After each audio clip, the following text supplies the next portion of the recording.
dito naman ay nagle-layout na tayo ng hagdanan, ano. Ang una pong ginawang step dyan ng ating karpintero ay layout muna ang landing, ano. Kinuha muna sa plano yung taas ng landing. At siyempre, pag na-assemble yung landing at saka lang a-assemble ito. Ayan, nakita nyo po. Ayan po yung ating foreman. Siya po yung nag-assemble, ano.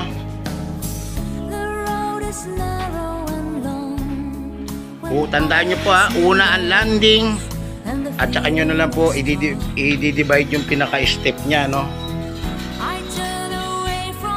Ayan, bali ang hagdanan po natin pataas at pataas naman po dito. Ayan po yung nakabang natin mga bakal.